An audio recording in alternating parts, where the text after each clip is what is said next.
G'day, fellas.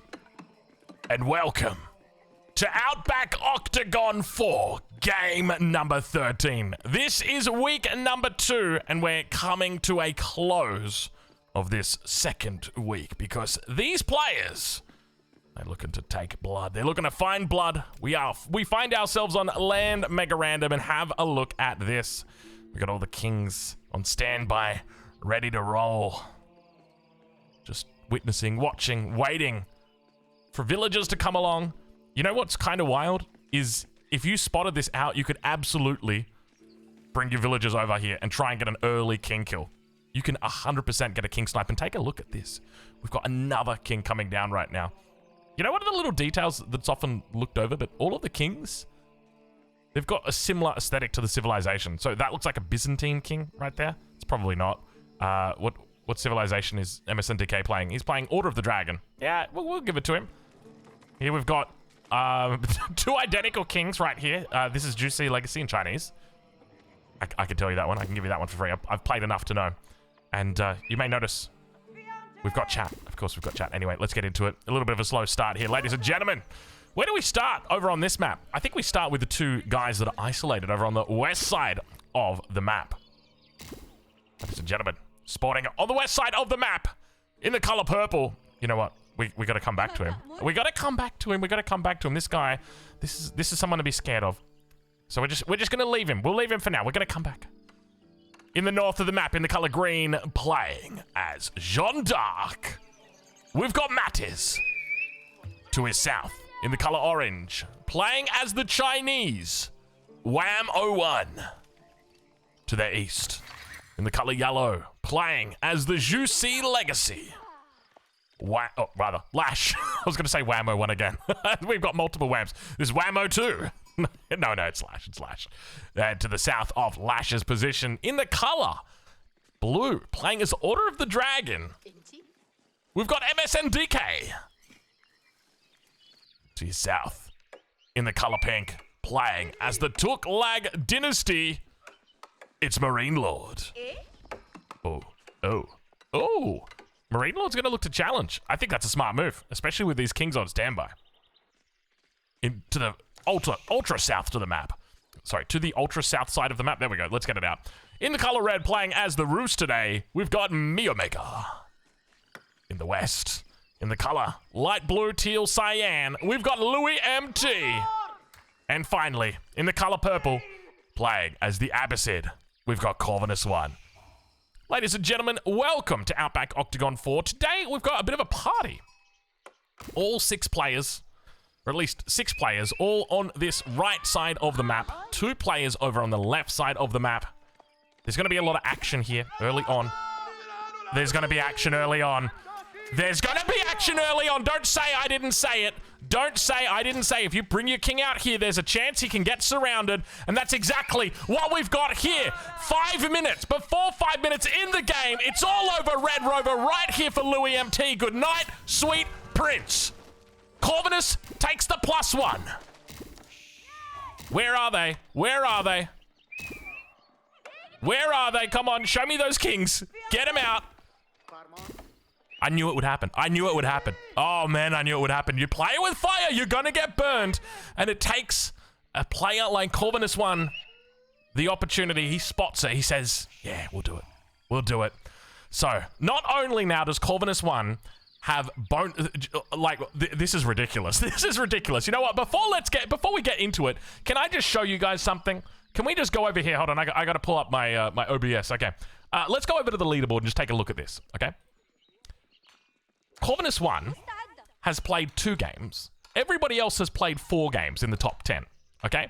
Corvinus 1 is currently sitting on 24 points, and he's only played 2 games. So we got 2 more games that he's got to play to pick up the points. I probably shouldn't have just flashed the leaderboard up here like that. I've spoiled it for you guys, so apologies. But anyway, let's get back into the game and take a look at how this develops. Because now not only has Corvinus 1 picked up 50 population, not only has he taken first blood, so he gets extra points for that, in the Dark Age, extra points for that, and a kill, points for that, he's now given himself complete isolation on the west side of the map. There's nobody here to even challenge him. This is going to be a quick game.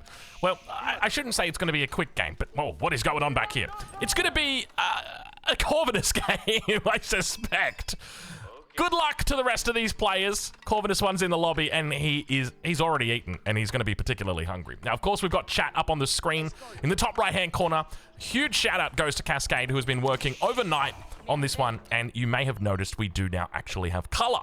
He somehow pulled out a magic trick, a rabbit out of his hat, and has managed to find a way to do it. So thank you to Cascade. Massive, massive, massive props.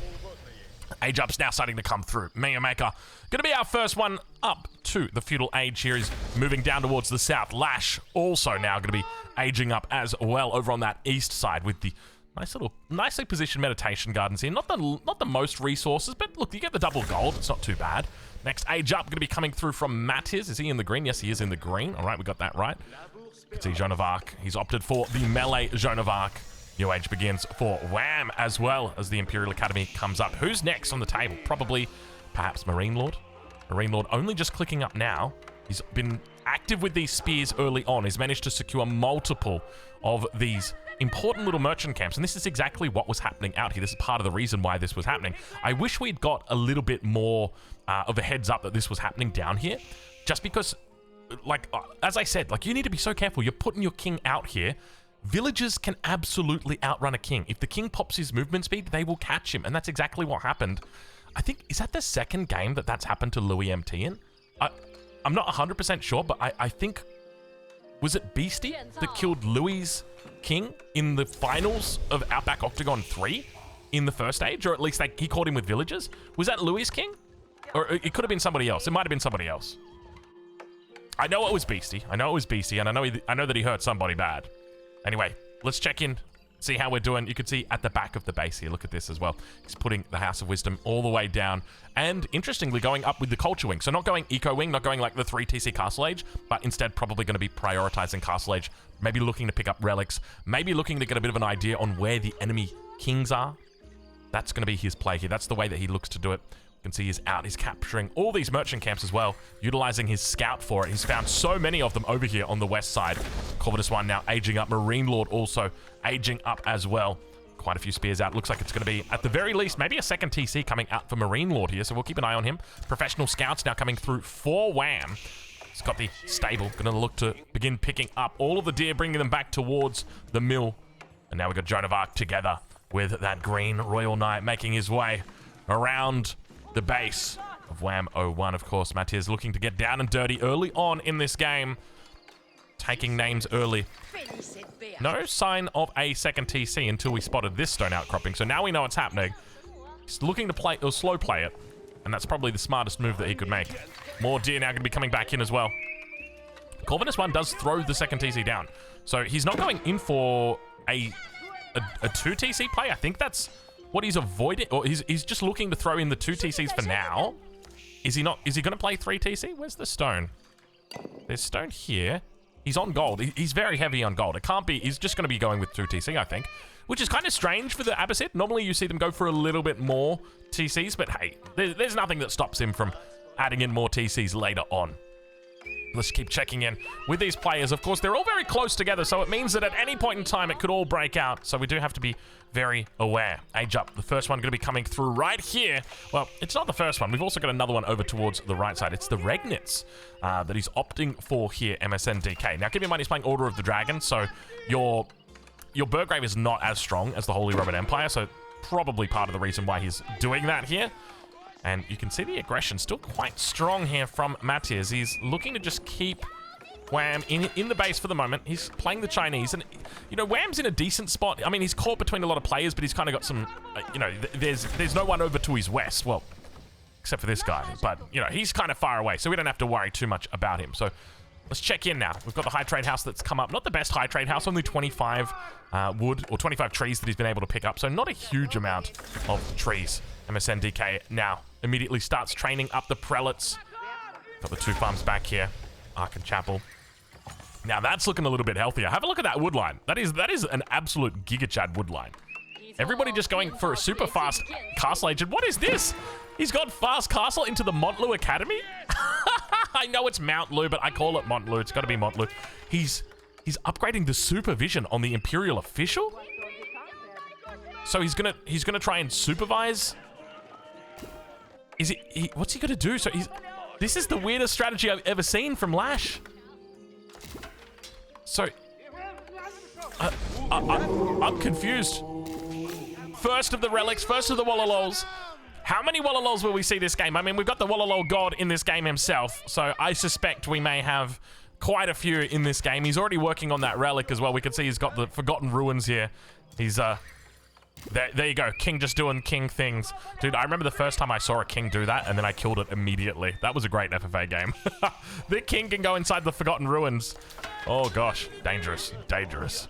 I can't believe we actually watched that happen. So, he's going to have that Castle Age coming through soon. In fact, there it is right now. So, opting for the Eco Wing, and then probably going to be looking to follow that up with the Military Wing. And you can see the number of units that are out here right now. Palace Guards coming out, beginning to chase this around. We've also got the Ronin that's come out. Relic managed to get sniped away by our Order of the Dragon player. How's Marine Lord doing?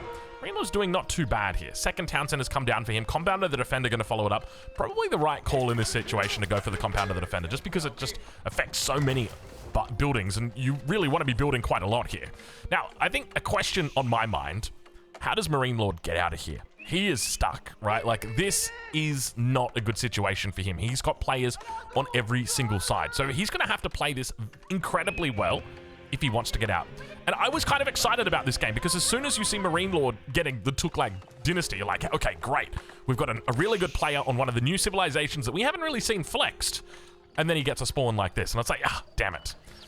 Now, often we talk favorites. We talk, okay, who do we think's going to win? Who do we think's got the worst spot? Who's got the best spot? There's obviously, I mean, we don't need to talk too much about it. This is the best spot. There's no two way, especially now that he's all by himself. And I can't believe how much the stars have aligned for him over on the west. Who's got the worst spot? I would probably say Marine Lord, maybe Lash. To be honest, all of these spots over here are arguably bad. I think the only really decent ones are Mio Maker's spawn and Matiz's spawn. That's pretty much it, just because they're kind of on the outside, right? And they can try and pick people off and try and get those people towards the inside. You don't want to be on the inside, though, that is for sure. But towards that top side, Joan of Arc still just being annoying out here. And really, Matiz going to be causing some pain here for Wham. Wham's going to do his best to pick up points in this game because he's definitely struggling, at least after the first week. He didn't score a whole lot of points.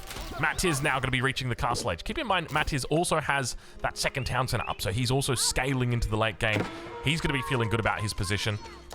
Zhukanu now out on the map. A lot of spears here as well, and some decent damage that comes out from Joan of Arc. She's going to attempt to get on out of here, but she's got to be cautious of being surrounded. A lot of spears. Fortunately, she should be able to make it back. She's very, very quick. Now down towards that south side. Prelate's going to go down. Horsemen up towards the north. A little bit of a right. Oh, my lord, that sound. That sound. I don't know where it was. I don't know what it was. But it's a little bit scary when you hear that sound. It was a king somewhere, a monarch somewhere. Who's got a king? Oh, Joan of Arc. It was Joan of Arc going down. Joan of Arc actually went down. Man. All right, let's check in with Corvinus. See how he's doing. Over on this west side, he's adding in more TC. So he's added in a third TC now. Starting to pick up relics. He's got the first one inside. Second one now going to be coming through. When it comes to relics on this map, how many have we actually got? It looks like a decent amount, a fair amount at the moment. Have a look at these numbers. Whammo 1 could be looking for a feudal age kill here as the market's going to be coming down. Maybe looking to re-macro just a little bit. He's got a fair bit of food in the bank, so maybe he's thinking about, or maybe probably just going castle. I think it's going to be making the most sense with the resource allocation that he's got. Towards the south, first of the Tughlakabad forts coming up here for Marine Lord. At least I think this is the first. We've got the second one now. Probably going to be changing this one to the food drop-off one, I would suspect. And then this one over here for Marine Lord. What does he move into for this? He has appointed a governor. Oh, this is his food drop-off one. Okay, interesting. So he's going to put a whole bunch of farms down around this. Over on the east side. Gilded Spear's going to be able to deflect the horsemen for the moment. Aggression coming out early from Lash. Now, keep in mind, Lash, he opened with this really curious, curious castle age. But I kind of like it. It makes sense, right? So basically, his Imperial official now supervises at a much higher rate or faster rate than what it normally would. And because of that, he can basically just stay on one racks, one stable, one archery range, one siege workshop for a really long time. So that's a super smart move because it's an investment. It's one of those things. By the way, can we just take a look at Wham? I know some people would probably get upset at me looking at Wham's perspective right now, but this is beautiful. Imperial Palace here. He can utilize this together with the king to try and find all of those players and see exactly where they are. And there he goes now. He spots it. He sees the king at the back. He sees all the villagers and goes, oh boy, we got trouble. Let's see if he says anything in the chat now that he's realized that. I'd be calling out the Corvinus 1 position. I'd be like, guys, we got some trouble. Speaking of trouble, we got some trouble. Look at all the scouts. Oh boy, Mio Maker on the south side of the map. Huge army. Also army underneath the town center. This is fine. That's defensive. There's plenty there. Marine Lord manages to escape the king out, but he's in trouble early on as the mass scouts look to siege down the town center of Marine Lord. Now, keep in mind, when it comes to landmarks, we've got one, we've got two, and the third one not too far away. So just because the king has managed to escape for the moment, oh my lord, that sound. Just because the king has managed to escape for the moment doesn't mean he's not dead. Marine Lord in trouble as he's picked off from the south. Ville's now going to start to go down. Ville counts at 57. Fallen below the likes of Matiz, who's on 60, and now we see those scouts begin to move towards the Tughlag fort. He could look for a potential Wallalol here. They're only scouts, but the horse archers are going to be able to easily stop it. They'll be able to pick him off. He's going to move forward, and unfortunately, he gets shut down immediately. Marine Lord, I don't think he was quite ready for this now. Scout's going to be able to take this out. I think Marine Lord's going to be having an early exit in this Outback Octagon 4 game. This, of course, is game number 13. And, you know, we picked out these positions. Which one would you want to be? Which one wouldn't you want to be? And I can't help but feel like Mio Maker's position is definitely increasing. The stonks. King out now. He'll get one shot, the poor guy. Well, as long as that farm doesn't get focused. And that's it, Marine Lord. Annihilated by Mio Maker. Who's next, he asks. Who is next? We got fights happening across this map. I don't think you're going to be really pushing towards the town center here. Unfortunately, it sucks to see Marine Lord go out this early, especially because of the civilization he's on. There's a part of me that thinks, you know, maybe the Tughlag dynasty isn't that good in FFA. Every single game we've seen them, and they've underperformed, I would say. Especially compared to like a civilization like Jeanne d'Arc, which we've seen do very well in the games, you know, which is typically considered not a very good FFA civilization. I'll say that right now. Spears. Jukunu. There's probably some crossbows mixed in here as well, but you'd never be able to tell. King safely inside the town center for now. Sacred site in the center. There's 3 sacred sites, so he's not going to be threatening too much here.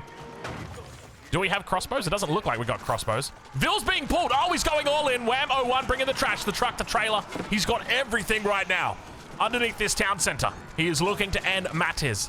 And rightfully so. You know, from the very beginning of this game, we saw Matiz being annoying, being, like, just unnecessarily annoying to his neighbor. I mean, he's playing the French or playing Jeanne d'Arc. You gotta be annoying. That's your whole shtick. Mango?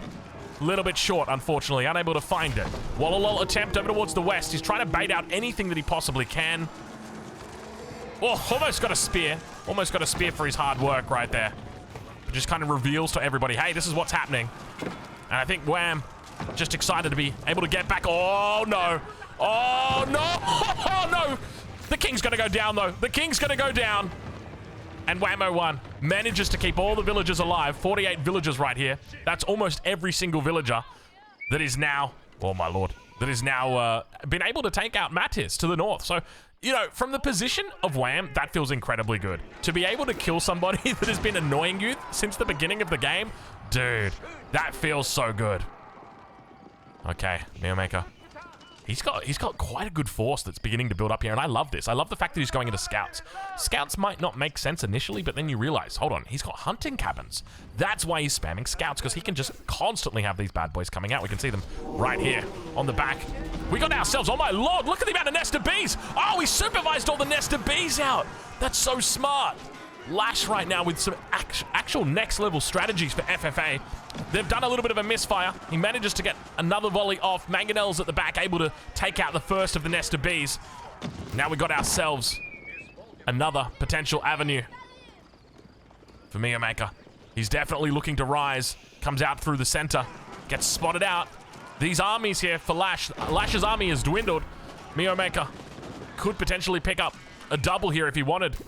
Instead, he's now going to make his way over towards the west. We've got Sacred Victory approaching right now. Corvinus 1 is setting up. Now, keep in mind, there's 1, 2, 3 players in the 4 players in the game right now, and he reckons he can do it.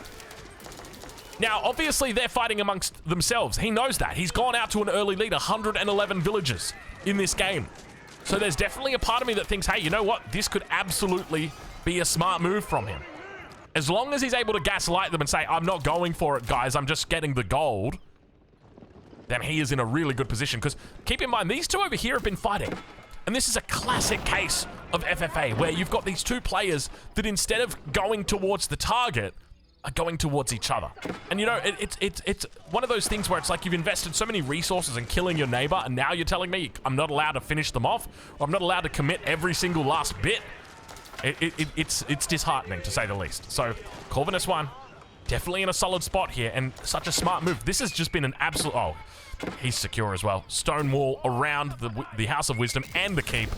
Wall attempt. He's got the horse archer, so he'll be able to snipe it down. A little bit hard to see that mini-map. There's so much going on right now. Let's ride on board with Corvinus 1 instead. Hopefully there's a little bit less going off on the map, but we'll watch, we'll wait, we'll see exactly how he looks to play this one out. So far, it looks like he's done an incredible job of securing this early on.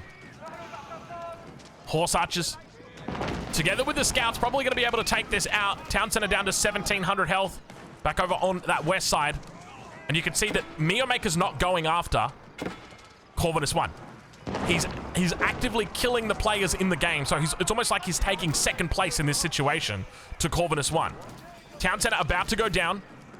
Emergency repairs. Wall attempt, not going to be able to happen. King about to be sniped out if he can get the click. He gets it. And now there's only 3 to defend Corvinus 1. And the trouble that you've got is Lash is weak. We literally just saw Lash. Oh, it's one of those it's one of those situations where maybe the best thing that Mio Maker can do is just try and get points. And that's what he's doing. He knows that it's all over Red Rover, so he's just going to get points. He knew that Lash was fighting. And now he's left with not a whole lot. King out of water. And now Corvinus 1 able to take that king kill as well. Oh, it's going to be quick. It's going to be real quick, boys. Wow. Jeez. Corvinus 1 having a perfect game. We've seen 2 purple players have perfect games in the last couple of days. This is just... I mean, this is incredible. You know what? We got to go back. We got to watch exactly what happened at the beginning. I want to see how it all went down. I need to know, because, like, that is the catalyst for this game. This game goes completely differently if that doesn't happen, because then Corvinus 1 is stuck fighting against Louis. He's stuck playing against a really good player in the corner, but he manages to get that kill early, and that just changes everything. He gets the plus 50 population. He gets, you know, everything just sort of aligns, and now we see the 3rd kill go down. Now, keep in mind, this whole time, Corvinus 1 has held the sacred sites for 3.5 minutes, which means he gets extra points for a sacred victory or holding the sacred sites at that point. And we can see the king right there just coming out, Mio Maker exposing it. Now, technically at this point, if Mio Maker wanted to, he could just resign and say, GG, well played. But it looks like he's going to do the honorable thing and allow Corvinus 1 to finish him off. What a game by Corvinus 1. Like, that is just impressive. We need to go back. We need to see exactly what happened. This is a huge amount of points that he's collected. And you know, that's one of the things. When it comes to Corvinus 1, I think I know for a fact, he is rank 1 when it comes to the FFA ladder. And this shows you exactly why that is. He is an absolute expert, a master craftsman when it comes to FFA. He takes the game. I don't think there was ever really a question about it after he got that early king kill. It wasn't so much the king kill as it was the isolation that it brought. So good game, well played going over to Corvinus 1, giving us a great demonstration of his prowess. Let's actually jump back into the replay. I want to see the beginning from the perspective of Corvinus 1 and just understand exactly how he went about securing that early king kill. Let's take a look. Okay, we're here in the replay. We've got the speed controls available, so we'll look to utilize that. Corvinus 1 puts down the TC, doesn't see much yet, but he sees Louis. We saw a little bit of blue right there, so he knows, okay, Louis is somewhere in this direction. Let's speed it up a little bit more. So king capturing the merchant camp, which is the most important thing. Bill comes in, helps him out. He's going to back out. Now that the merchant camp's been captured, comes back for the town center. Does a little bit more scouting. Sees the Forgotten Ruins. He's going to jump in there. Definitely a smart move. Ville's now moving down towards the berry bush. Look at this, standing on top of that as well. And at the moment, nothing too out of the ordinary. Nothing crazy at this point. Like, everything's fair game at this stage. Merchant camp hasn't been threatened. There's the king. So the king comes out, stands on the merchant camp. And the reaction from Corvinus, let's see how long it takes as he puts down the House of Wisdom in the back. This merchant camp is slowly being worked down. And the other thing to note is that he's got line of sight of this happening.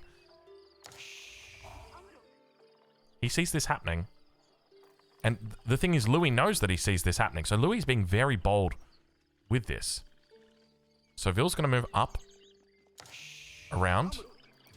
Now, from Louis' perspective, what does he see? He sees nothing. In fact, Louis probably focused on his base. Yeah, he's focused on his scout. He's got no idea. Look over here. King just chilling, minding his own business. So he's got a really long run back to the town center as well. The Villes come in from the top. Corvinus 1 knows. So smart. Corvinus 1 knows the town center's up towards the north. So he comes in from the top. He can't run north. Because if he runs north, he's already cut off. He's going to try and break through. And Corvinus 1 just cuts him beautifully. Now Villes get pulled. We see the Villes getting pulled here. But Corv knows that as long as he gets the surround, that's it. That's it. Perfectly played. Perfectly played. The fact that he cut him off as well. Like, it wasn't that he came in from underneath. He came in from the top. And he's just got the foresight to know, I need to cut this king off rather than allow it to run and secure safety with its villagers. GG. Well played. All right, well, it was a quick one, but it was a good one. I gave him the classic, the dagger. Corvinus 1 takes the victory. Well, we'll catch you in the next one. Thank you very much for watching. Game number 14 of Outback Octagon number 4.